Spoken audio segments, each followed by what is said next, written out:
Now, in this last part of the session, we are going to discuss the role of judiciary and other related issues relating to smooth, free and fair conduct of elections in India.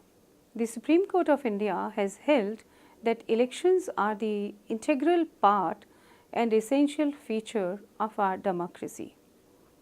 In Indira Gandhi versus Raj Narayan, Supreme Court has said that each and every democracy wants and requires free and fair elections, and it is the duty of Election Commission to ensure that the atmosphere during elections are congenial, where people can come and vote without fear and favor. In Mohinder Singh Gill versus Chief Election Commissioner, Supreme Court has said that holding free and fair elections is the basic demand and heart of any democracy. Election Commission must act under some norms which are impartial, and therefore Election Commission cannot act arbitrarily. Any kind of election dispute, if it occurs, it must be resolved by an independent body. That is the fundamental requirement for any democracy in the world.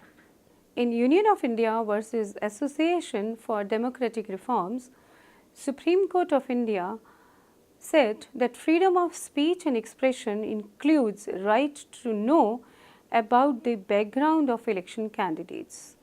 And if people know about the background of a candidate, they will be able to make proper and right choice. Each and every election candidate must submit an affidavit which will contain all details regarding his assets, whether those assets are held, possessed by the candidate himself or his family or his dependents. Apart from that, he must disclose with regard to his qualifications at the time of filing of the nomination papers. In People's Union for Civil Liberties versus Union of India, Supreme Court again emphasized that it is right to know about your candidates when you are seeking election.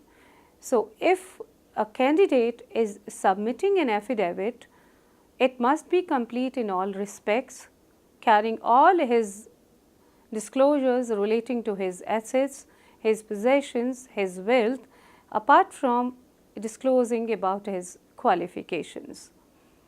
If any candidate submits wrong or incomplete information, that affidavit can be rejected by the returning officer and he can be asked to submit a fresh affidavit with regard to that.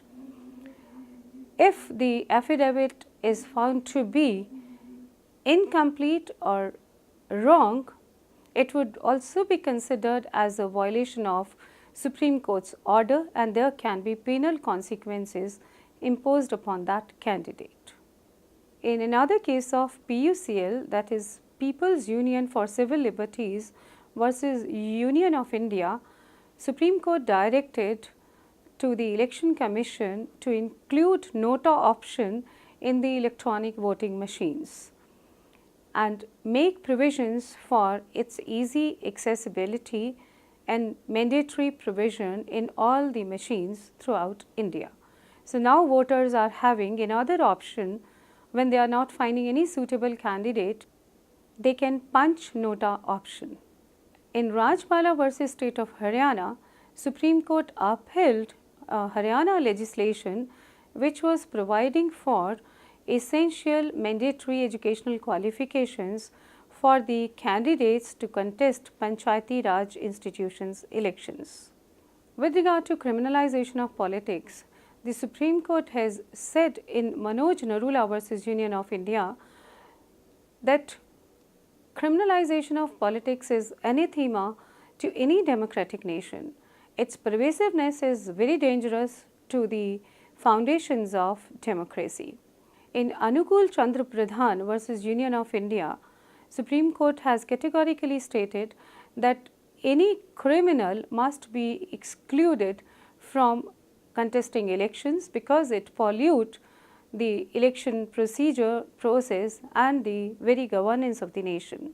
In K. Prabhakaran versus P. Jayaram, Supreme Court of India has said that the candidates which are having criminal backgrounds must be kept outside from the election process, as they pollute elections as well as governance in India, because they don't mind indulging in criminal activities even after winning the elections.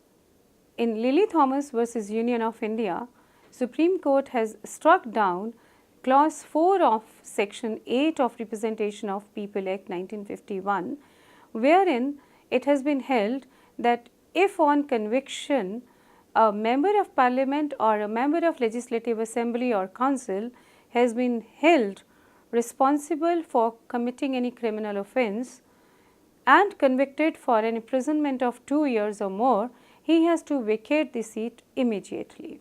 Criminalization of politics weakens transparency, accountability and governance in a system.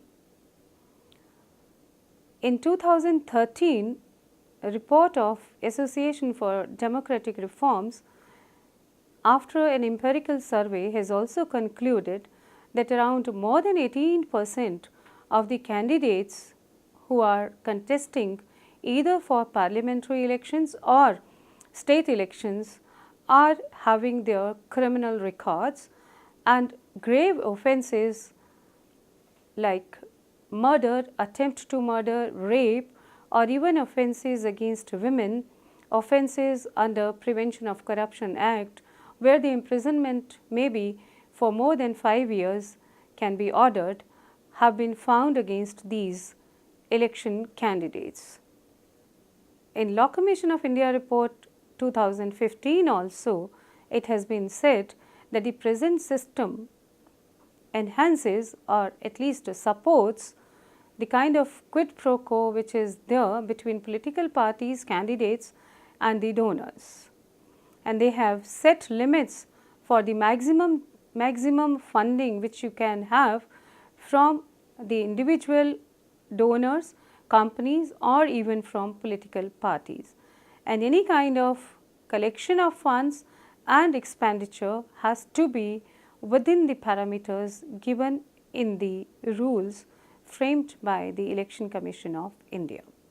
Indian elections are being fought even on the basis of religion or caste, which is detrimental to the overall development of the country, also hampers economic development and distracts people from the real substantial issues of development and growth.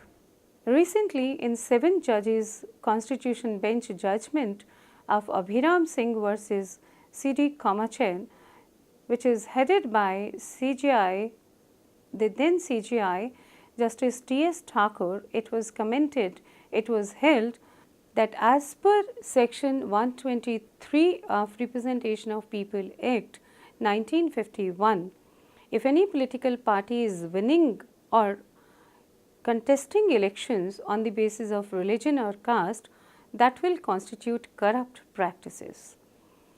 Because the relationship between God and a human being is not going to be regulated by any commission, they are having the personal autonomy.